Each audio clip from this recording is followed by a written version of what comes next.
Hey guys, this side from किशोर इंदौर। स्वागत नंदन to everyone. आप सभी लोगों का बहुत बहुत स्वागत है हमारे आज के इकोनॉमिक बाइट के ऊपर। आज बहुत सारी न्यूज़ है और मैं कह सकता हूँ हम तो 15 न्यूज़ कवर कर रहे हैं और हम 15 न्यूज़ जो कवर करते हैं बेटा वो आपके सबसे ज़्यादा काम की होती है, सबसे ज़्यादा इंपॉर्टेंट होती है। अब ऐसा नहीं कि ना हम सारी न्यूज़ तो कवर नहीं कर सकते, मतलब मैं कह सकता हूँ कि एक सेकंड में 15 से ज़्यादा न्यूज़ आती होगी इंडिया के अंदर, because it's a huge city. So हम लोग जो है कवर करते हैं कुछ न्यूज़ जो हमारे लिए ज़्यादा रिलेवेंट होती है, शेयर मार्केट से रिलेटेड, बिजनेस से रिलेटेड एंड क्रिप्टो करेंसी से रिलेटेड। सबसे पहले न्यूज़ की तरफ आगे बढ़ते हैं। ITC increase stakes in baby care startup Mother Sparsh invest in 13.5 crore. मुझे क्या लगता है ये सबसे अच्छी बात है भैया। आप सोच के देखो यार, एक बार एक अपना अच्छा बिजनेस बनाओ, उसको बड़ा करो और उसके बाद हर कंपनी में इन्वेस्ट करते जाओ, जिससे क्या है आपका ग्रोथ भी होता जाएगा, मल्टीपल आपके पास पैसा आएगा। इसे कहते हैं पैसे से पैसा बनाना। आप सोच के देखो, आईटीसी ने सिगरेट बेच के कितना पैसा कमाया, ठीक है। तो अब आईटीसी ने जितना सिगरेट बेच के पैसा कमाया अपन सोच भी नहीं सकते, मतलब बहुत पैसा कमाया। उसका दो क्लासमेट में आ गए, 10 बिजनेस में आ गया, उसके बाद और इन्वेस्टमेंट लोग बढ़ाए जा रहे हैं। सो दैट होगा क्या, होगा ये इस पूरे प्रोसेस के अंदर कि भैया उनके पास आज नहीं तो कल ड्रीम गर्ल बहुत पैसा हो जाएगा। लेकिन आप एक तरफ से ध्यान दो, पापा को बिगाड़ रहे हैं, बच्चे का लाड कर रहे हैं, मतलब पिताश्री सिगरेट पी रहे हैं, बहुत सारी गलत गलत चीज़ें कर रहे हैं, लेकिन बेबी केयर के लिए वेबसाइट लेके आ रहे हैं। तो मतलब ठीक है, मतलब अब ठीक है, कुछ भी कहो, यही बिजनेस है। नाइका शेयर ने जो है बहुत ज़्यादा लो हिट कर दिया है। क्या आपको क्या लगता है, क्या अभी पर देखो शेयर लो कर रहा है, ये तो न्यूज़ है। इंपॉर्टेंट बात ये है, आपको आप क्या नाइका यूज़ करते हो, या फिर आपने कभी नाइका को यूज़ किया है, या फिर आप नाइका को पसंद करते हो। What is your view on Nykaa, इसे कमेंट करके बताओ। उसके पीछे रीज़न बताता हूँ। क्या होगा, लेट सपोज अगर बहुत लोगों ने कमेंट किया कि यार हमें नाइका पसंद है, हमें नाइका नहीं पसंद है, तो आपको पता पड़ेगा कि नाइका में बाय करना है कि नहीं बाय करना है, या फिर आप, आपकी फैमिली, कोई भी व्यक्ति क्या नाइका को यूज़ करता है, उससे हमें पता पड़ेगा and we can do the future thing. बस आप देखो, the stock price 1130 is 56% lower from the record high. मतलब अगर 2500 रुपए से बात की जाए, 2574 रुपए से बात की जाए, तो 56% लो है। अब वैसी बात है, उस समय किसी ने तो बेचा होगा, उस बेचारे को कितना लॉस हुआ होगा, just imagine once. Zoom launches virtual conference platform Zoom events in India. देखो अभी जूम तो मुझे ऐसा लगता है कि ठीक है, अभी नया इवेंट लेके आया है, जूम मीटिंग करके टीम चैट वगैरह सारी चीज़ लेके आ रहा है। पर मेरा ऐसा मानना है, क्या अभी भी लोग जूम को उतना यूज़ कर रहे हैं, क्या जूम का उतना भी यूसेज है। मतलब एज एन इंडिविजुअल मैं तो जूम बिल्कुल पसंद नहीं करता, ना मुझे जूम पसंद है, ना मुझे गूगल मीट पसंद है। मुझे थोड़ा सा मिल के बात करना ज़्यादा पसंद है। खैर वो मेरी एक पर्सनल चॉइस मैं कह सकता हूँ कि हो सकती है, बट मोरओवर जो मुझे लगता है वो इस पूरे प्रोसेस के अंदर ये भी लगता है, इस पूरे चीज़ के अंदर, क्या जूम फ्यूचर है।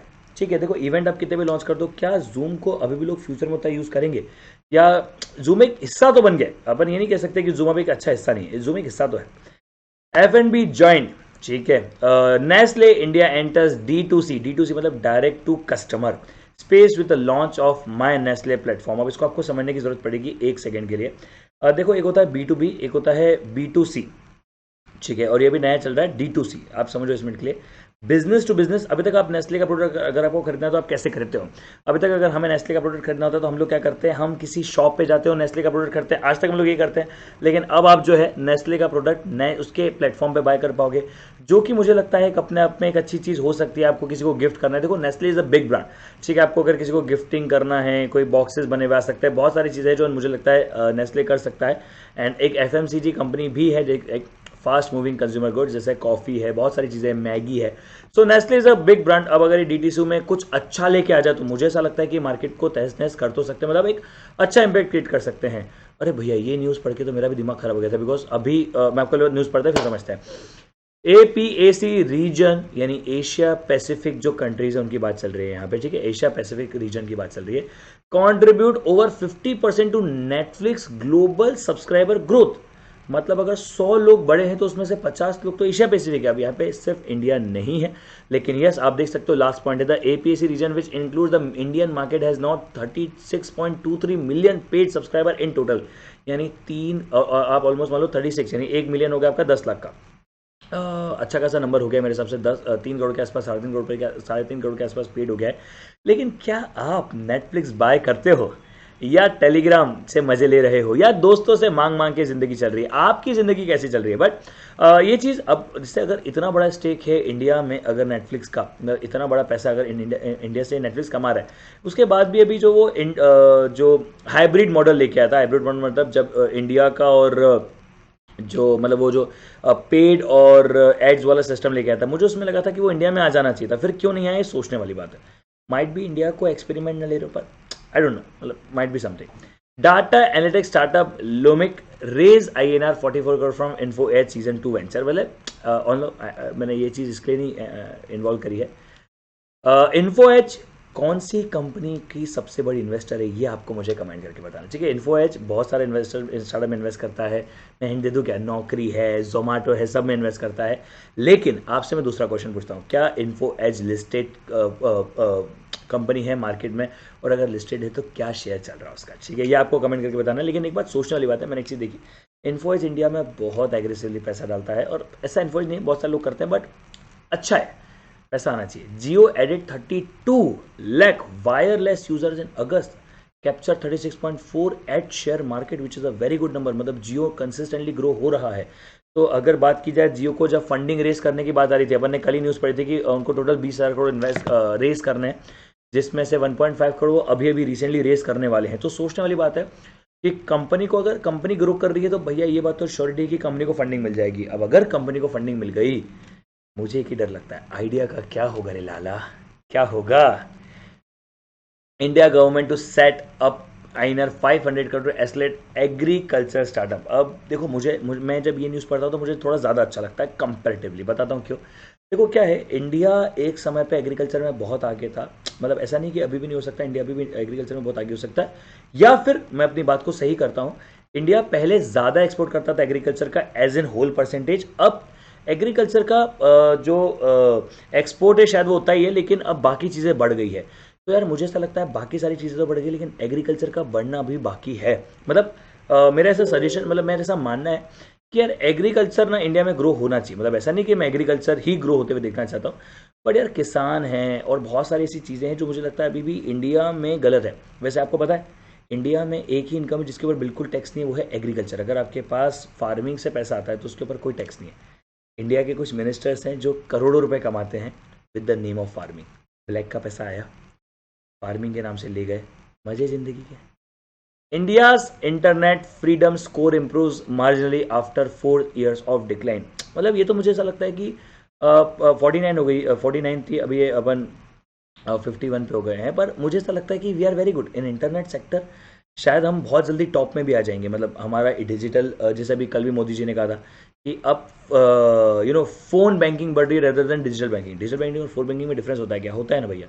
डिजिटल बैंकिंग मतलब हर डिजिटल थिंग, और फोन बैंकिंग वाला होता है फोन में यूज होने वाली चीज़, मोबाइल बैंकिंग।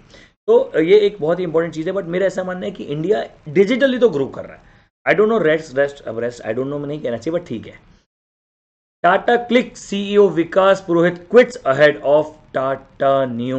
भैया टाटा न्यू मर्जर, तो भैया मर्जर के बाद जो है वो अब चल रहा है, उनका रेजिग्नेशन उनका आ रहा है। 6 साल से वो कंपनी के साथ रहे थे, एंड 2000 मतलब अब बहुत अच्छा उन्होंने काम किया है कंपनी के साथ। बट मुझे ऐसा लगता है कि टाटा क्लिक और टाटा नियो का मर्जर एक बहुत ही ऑब्वियस सी बात भी है, क्योंकि देखो एक बात समझो, टाटा क्लिक लग्जरी चीज़ों से भी रिलेट करता है, लेकिन टाटा नियो भी एक वेबसाइट है जहाँ पे आप हर चीज़ खरीद सकते हो। इनफैक्ट टाटा का, मतलब मैं आपको एक बहुत प्यारी चीज़ बताता हूँ। अगर आप कोई होटल में जाते हो टाटा के, ठीक है, लेट सपोज आपको ताज होटल में जाना है, अगर आपको ताज में जाना है नॉर्मल, अगर उसका प्राइस है 11,000 रुपये, 10,000 रुपये मान लेते हैं, 10,000 रुपये, अगर आप सिर्फ टाटा नियो के मेंबर हो जो कि फ्री में हो जाते हो, आपको वो प्रोडक्ट मिल जाएगा मात्र 7,500 रुपये में। तो टाटा नियो एक बहुत अच्छी चीज़ है। अब अपने से ही कॉम्पीट करना भी कोई लॉजिक नहीं ना। आप टाटा नियो की एक तरफ से ब्रांडिंग करो, एक तरफ से टाटा क्लिक की ब्रांडिंग करो, मल्टीपल प्रोडक्ट की ब्रांडिंग करना अच्छी बात होती है, उससे मना नहीं कर रहा हूँ, बट क्यों करना है। मतलब देखो हम सब जानते हैं नटराज और अप्सरा जो 2 पेंसिल यूज करते थे वो एक ही कंपनी है। हम सब लोगों को पता है, नहीं पता तो भी पता पड़ गया होगा। बट मुद्दा ये है कि वो अलग अलग सेक्टर को रीच कर रही है। मतलब वो रीच कर रही है एक तरह से, अप्सरा रीच कर रही है बड़े लोगों को, और मतलब ऐसा माना जाता है, और आपकी नटराज रीच कर रही है कम रेट वाले लोगों को। बट टाटा नियो सभी को रीच कर रही है, तो उस केस में खुद से ही कंपटीशन का कोई मतलब नहीं है। OYO plans to add around 400 properties market by end of the calendar year. यार ओयो मुझे ऐसा लग रहा है अभी ना PR के लिए काम कर रहा है, ठीक है, बिकॉज ओयो की ब्रांडिंग बहुत ज़्यादा खराब है, बहुत ज़्यादा हालत ख़राब है। 600 होटल्स को जोड़ भी लिया, लेकिन when we are talking about OYO, मैं आपको बताना चाहता हूँ कोविड से पहले ये वर्ल्ड के टॉप 10 में चल रहा था। मतलब जो पॉजिटिव ब्रांडिंग थी वो अलग ही लेवल पे चल रही थी। लेकिन ओयो की प्रॉब्लम कब हुई, जब 2-3 लेवल्स पे लोगों ने ओयो के होटल्स वालों ने और ओयो के एसोसिएट्स ने ऐसा बोला कि हम ओयो की बुकिंग नहीं लेंगे, ये सब चीज़ें बहुत सारे प्रॉब्लम हुई। मेरा खुद का भी रिजॉर्ट जो है ओयो के साथ लिस्टेड है and I am extremely dissatisfied. मतलब dissatisfied is a good word और नॉट, मेरी इंग्लिश बहुत खराब है, पर मैं बिल्कुल भी खुश नहीं हूँ ओयो के साथ। मैं आपको ये कह सकता हूँ बिकॉज मुझे ऐसा लगता है कि lot of things are not there अभी जो सही होनी चाहिए। तो OYO is not doing pretty good जितना शुरू हुआ था। इनफैक्ट अभी अभी एक न्यूज़ भी आई थी, एक आर्टिकल आया था जिसके अंदर ऐसा लिखा था कि रितेश देशमुख बोला Ritesh Agarwal is the founder of OYO ने अपनी फेक पीआर करवाई है। अब देखो पीआर एक बहुत मैटर करती है, मैंने आपसे पहले भी कहा है पीआर एक बहुत, अभी आप देखोगे एजुटेक में भी कुछ कंपनियां ग्रो करी जिनका पीआर अच्छा है। The whole game is of PR, आपका image. 5G will take education to next level, PM Narendra Modi says NEP pull country out of English. देखो अब ये देखो एक बात समझने वाली बात है, ये कह रहे हैं कि 5G will take education to next level. 5G का मतलब अगर सिर्फ डिजिटल एजुकेशन है तो शायद आंसर गलत है। क्यों, उसके पीछे रीजन बताता हूं। अभी एजुटेक में सब ऑफलाइन आ रहे हैं, आप किसी भी कंपनी की बात करो, किसी भी ब्रांड की बात करो, सभी लोग लगे हुए हैं ऑफलाइन आने के लिए। ठीक है, कोई भी एजुटेक कंपनी सब ऑफलाइन आना चाहते हैं। क्यों, क्योंकि 2 साल से इंसान बोर हो गया है, घर में बैठे बैठे पक गया, अब उसको बाहर निकलना है। लेकिन हाँ, अगर मैं कहूँ तो देखो ऐसा नहीं है, हो सकता है लाइव टेलीकास्ट कर पाए हम लोग, बहुत ज़्यादा अच्छी स्पीड के साथ लाइव टेलीकास्ट कर पाए। हम लोग लाइव कर रहे थे दिन से, लेकिन due to this internet issue आज हम लोगों को जो है वो रिकॉर्डिंग करना पड़ रहा है। तो मतलब ऐसा नहीं है कि बिल्कुल काम नहीं होगा, काम होगा, लेकिन कितने लेवल तक होगा, कितना होगा, ये एक सोचने वाली बात तो है। मुझे ऐसा लगता है कि एक सोचने वाली बात तो है। ई gaming federation to file law suit against Tamilnadu's online गेमलिंग ban. देखो अब यार ये तो एक बहुत ही बड़ा मुद्दा है। मुझे ऐसा लगता है ई गेमिंग को बचपन से हमारे घर वाले बोलते थे कि गेम क्यों खेल रहा है, पढ़ोगे लिखोगे बनोगे नवाब, खेलोगे कूदोगे बनोगे खराब। ये तो साला ई गेमिंग में भी बहुत बड़ा हो गया। खैर ई गेमिंग एक बहुत बड़ा फंडा हो गया और बैन, अब ये ना कंट्रोवर्शियल पॉइंट है। मुझे भी लगता है बैन हो जाना चाहिए। क्यों, क्योंकि मैं नहीं खेलता हूँ, मैं कोई गेम नहीं खेलता, मुझे कोई गेम के बारे में आइडिया नहीं है। तो मेरे लिए बैन हो ना हो एक ही बात है। शायद जो आदमी गेम खेलता है या कमाता है उसके लिए ये एक बहुत ही ज़्यादा बड़ी बात होगी, बिकॉज गेमिंग से भी लोग करोड़ों रुपए कमा रहे हैं। भैया मुझे नहीं पता था कैरी मिनाती का भी कैरीज लाइव करके इवेंट है। तो that's the thing. UltraTech cement Q2 का है जो भैया प्रॉफिट 42% हुआ है, बट यहाँ पे एक सबसे बड़ी प्रॉब्लम है। 5,000 करोड़ का फंड रेज किया है अंबुजा ने अड्डानी से, बिकॉज अब अड्डानी का है तो भैया अब अंबुजा को पैरा पैसा अड्डानी से आएगा। यार मुझे पता है फ्यूचर में क्या लग रहा है, एक बहुत बड़ी वॉर होने वाली है अड्डानी और अल्ट्राटेक के बीच में। क्यों, क्योंकि आप समझो आदित्य बिरला का भी एक ही मतलब मैं कहूँगा जो बहुत तगड़ा प्रॉफिटेबल है। ऑल्दो अल्ट्राटेक भी खरीदा हुआ है L&T से, जिनको पता होगा। बट मुद्दा यह है कि मुझे ऐसा लगता है कि अब जो नेक्स्ट वॉर वाली इंडस्ट्री होने वाली है वो अल्ट्राटेक हो सकता, ये सीमेंट इंडस्ट्री हो सकती है। लेकिन यहाँ पे एक प्रॉब्लम है, यहाँ प्रॉफिट मार्जिन ऑलरेडी नहीं है। मतलब मैं अल्ट्राटेक की पूरी फैक्ट्री में गया हूँ, पैकिंग से लेके हर एक चीज़, माइनिंग से लेके पैकिंग तक मैंने पूरा देखा है A to Z। इनफैक्ट मेरे इंस्टाग्राम स्टोरी पे मैंने डाला भी था। पॉइंट बीइंग सीरीज की बहुत बड़ा पंगा होने वाला है, मुझे ऐसा लगता है। ठीक है, मुझे ऐसा लगता है कि बहुत बड़ा पंगा जो है फ्यूचर में होने वाला है। लेट्स सी, आपको क्या लगता है कौन जीतेगा? आप अगर अड्डानी फैन हो तो भैया आप लिख ही दो कि अड्डानी विल विन द मैच। अड्डानी अलग लेवल पर चिंता चलता है। अंबुजा जेपी इन सब की हालत खराब होने के बावजूद भी things are on a good way for Adani, they don't even think about it, everything is super cool.